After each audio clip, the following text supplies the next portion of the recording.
The mission of each true knight is duty. Nay, is privilege. To dream the impossible dream, to fight the unbeatable foe, to bear with unbearable sorrow, to run where the brave dare not go, to right the unrightable wrong, to love pure and chaste from afar, to try when your arms are too weary, to reach the unreachable star. This is my quest, to follow that star, no matter how hopeless, no matter how far, to fight for the right without question or... That was Peter O'Toole as Don Quixote singing Impossible Dream, one of Ninoy Aquino's favorite songs and a perennial favorite among idealists. Since 1987, our multi-party system theoretically makes it easier for independents and small parties to have a fighting chance in national elections. There are times such efforts have come close to achieving victory. So tonight, we end our series on parties and the presidency with a look at independent candidates and small parties, their motivations, their track record, and their stubborn insistence on it's not being about whether you win or lose, but how you play the game. I'm Manolo Quezon, the Explainer.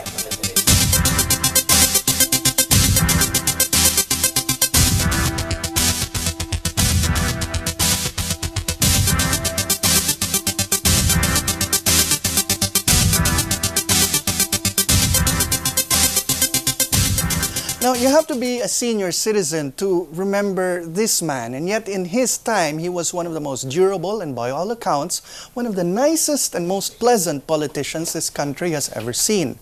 This man is Eulogio Amang Rodriguez of Erod fame. Now, he's the second longest serving Senate president the country's ever had.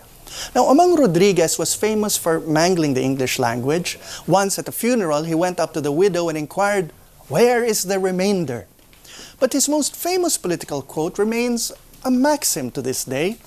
Politics, he once said, is addition. The only question is addition at what price and by what means? Now take a look at this next picture of Amang in action, on the stump. Now you see the man in the background in the dark glasses? That's another famous politician, the sports writer turned politician Arsenio Lacson, whose punchy pen could be so poisonous he was given the nickname Arsenic Lacson by his friends and enemies alike. Now, beside Lacson of Lacson Avenue fame is the great statesman and nationalist Lorenzo Tañada. Now, the three represent three generations of leaders. Amang Rodriguez in the white coat was already a big political figure before World War II. Tañada was among the leaders who rose to prominence immediately after the end of the war, while Lacson was such a pain in the neck to Quirino in the 1950s that the president sent a tank to Manila to chase him, and he would have likely have become president but suddenly died of a heart attack. But all these men were traditional politicians back in the day when parties were relatively strong, supported by a network that flourished on jobs for the boys if the party won. What set them apart, though, was that they practiced limits. All three, for example, profoundly mistrusted an up-and-coming politician named Ferdinand Marcos, and it took Rodriguez's bowing from the political scene, Lacson's premature demise, to open up the path for Marcos to obtain the presidency. Now, the politics of addition, both in Amang's time and to the present, leads to friends yesterday, enemies today, friends again tomorrow, and the kind of musical chairs that drives many people nuts, particularly since it doesn't seem to prevent the election of those who will do anything, say anything, to get elected to office. And if hopping from one camp to another isn't enough, there are other ways to secure power. Guns, goons, and gold conspire to terrorize voters who end up held hostage by poverty or strong-arm tactics of warlords and local kingpins, aided and abetted from time to time by the national government, depending on the sense of limits or lack of them of whoever happens to be president. The determination of a president to not only be clean but to fight cleanly matters a lot. But a president is only one man. Ramon Magsaysay, for example, obsessively pursued clean elections which harmed the interests of his bosses. The result was he had to break ranks. Now, as president, he found himself hemmed in by his adopted party mates, and even when both the Nacionalistas and Liberals wanted to have him as a common candidate when he prepared to seek re-election in 1957, he himself wanted to make a clean break with both and set up a new party where patronage mattered less and public service mattered more. But he died in March 1957, 8 months before the elections, and the political landscape ended up changing significantly. Magsaysay's vice president, the gentlemanly but rather remote Carlos P. Garcia, was a pre-war veteran of old-fashioned command and control party politics, light years apart from the restless and dynamic, charismatic and hot-headed Magsaysay. He edged out Magsaysay's people, reasserted control by the old generation of the Nacionalistas, and he bluntly said, "Only a stupid president wouldn't be nominated by his party, and I'm not stupid." Now, the Liberals, for their part, were led by another oldie, pre-war Speaker of the National Assembly, Jose Yulo of Canlubang fame. Now, this battle of the geriatrics promised a return to the tired but tested machine battles of the two major parties. But there was an insurgency, and actually two of them. One was led by this man, who'd been put in charge of a presidential action committee by Magsaysay to receive complaints from the people and act upon them. This man was Manuel Manahan. Now, he led a ragtag coalition of the young leaders who'd pushed Magsaysay's candidacy in 1953 and who'd been edged out of the old parties with their old-fashioned attitudes. Another insurgency was led by a man who was a contemporary of Garcia and Yulo, but who was becoming much more radical than they. Claro M. Recto, proof positive that even as the country was already electing movie idols like Rogelio de la Rosa to national office, the public still knew and elected intellectuals to national office. Now, in the end, Manahan came in third, Recto fourth, Garcia won, and Yulo came in a distant second. What was so significant about this was that Garcia became the first elected president up to that time who didn't get more than 50% of the vote.